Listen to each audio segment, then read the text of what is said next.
avec les ordres de Monsieur le Premier ministre de se faire du gilet jaune et de laisser les Black Blocs agir en toute impunité. Les images que vous voyez à la télé sont complètement erronées. Tous les médias que vous avez à la télévision, BFM et compagnie, sont la botte du gouvernement. Il suffit de les voir quand ils interrogent un gars de la République En Marche. Ils sont à genoux devant, à genoux. Regardez leur comportement devant les ministres ou les responsables du gouvernement. Et regardez leur comportement devant le représentant de la CGT, le représentant du Front National, le représentant de la France Insoumise. Ce n'est que mépris, arrogance. Ces gens-là sont à la botte. N'écoutez surtout pas BFM TV. Surtout, parce que vous allez vous faire avoir. Ils repassent les mêmes images en boucle pour qu'elles rentrent dans la tête et pour discréditer le mouvement des Gilets jaunes.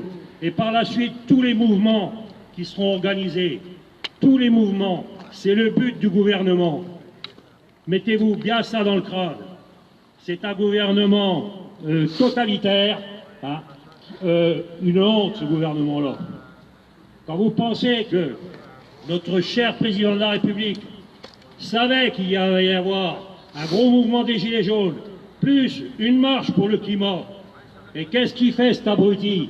Il va au sport d'hiver, et on le rappelle comme Zorro, pour revenir, remettre de l'ordre dans la France. Vous trouvez ça normal? Pendant qu'il y a un mec, pendant qu'il y a des Gilets jaunes qui s'affrontent avec les CRS, hein, avant que ça soit fini, vous avez un ministre de l'Intérieur qui va se saouler la gueule avec des poufs en boîte. Vous trouvez ça normal? Voilà, réfléchissez bien. Le seul truc qu'il va y avoir, c'est au mois de mai. Ne les loupez pas. Ne les loupez pas. Merci.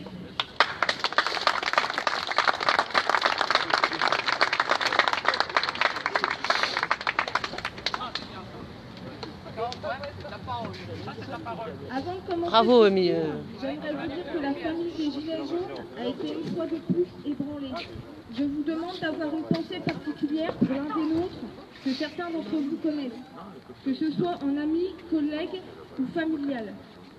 Samedi, alors qu'il manifestait pacifiquement, David a été la cible d'un tir de LBD. Malheureusement, la situation aujourd'hui fait qu'il a perdu son œil et probablement son emploi. Cela fait un blessé de plus dans nos rangs. Il nous reste à lui souhaiter un bon rétablissement et surtout du courage pour la suite.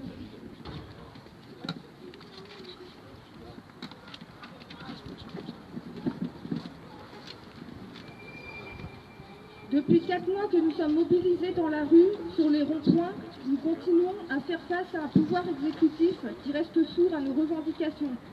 Baisse des taxes, baisse des prix des produits de première nécessité, rétablissement de l'ISF.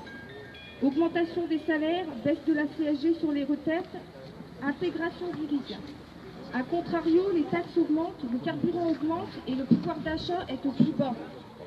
Pourquoi est-ce toujours aux classes moyennes ou pauvres de se serrer la ceinture, pourtant au dernier cran, alors que d'autres vivent aisément grâce à des comptes planqués dans des paradis fiscaux?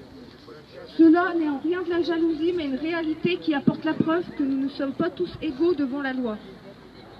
Monsieur Macron pense sans doute que qu'en nous ignorant, nous nous lasserons, mais il a tort. Le 26 janvier, vous avez dit « Le peuple vénézuélien doit pouvoir décider librement de son avenir ». Alors pourquoi nous le refuser en France? Sommes-nous dans un pays de dictature? En 4 mois, nous déplorons 12 morts et plus de 2800 blessés connus à ce jour, sans oublier ceux non répertoriés. Des tirs de flashball en pagaille, des matraquages, des gazages, malgré le pacifisme des Gilets jaunes, je me demande comment cela se passera le jour où on leur demandera de tirer à balles réelles. Leur éthique morale les poussera-t-il à obéir? Force de l'ordre, arriverez-vous à vous regarder dans un miroir si à ce jour vous y arrivez encore? La question qui se pose est combien de temps? Combien de temps devrons-nous encore nous battre? Combien de temps avant que la violence ne prenne le pas sur le pacifisme?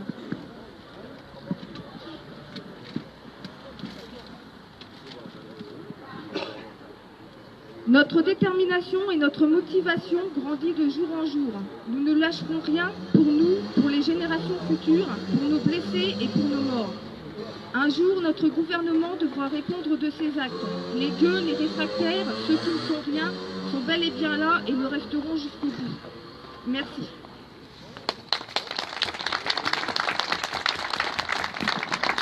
Bravo Marie. Merci.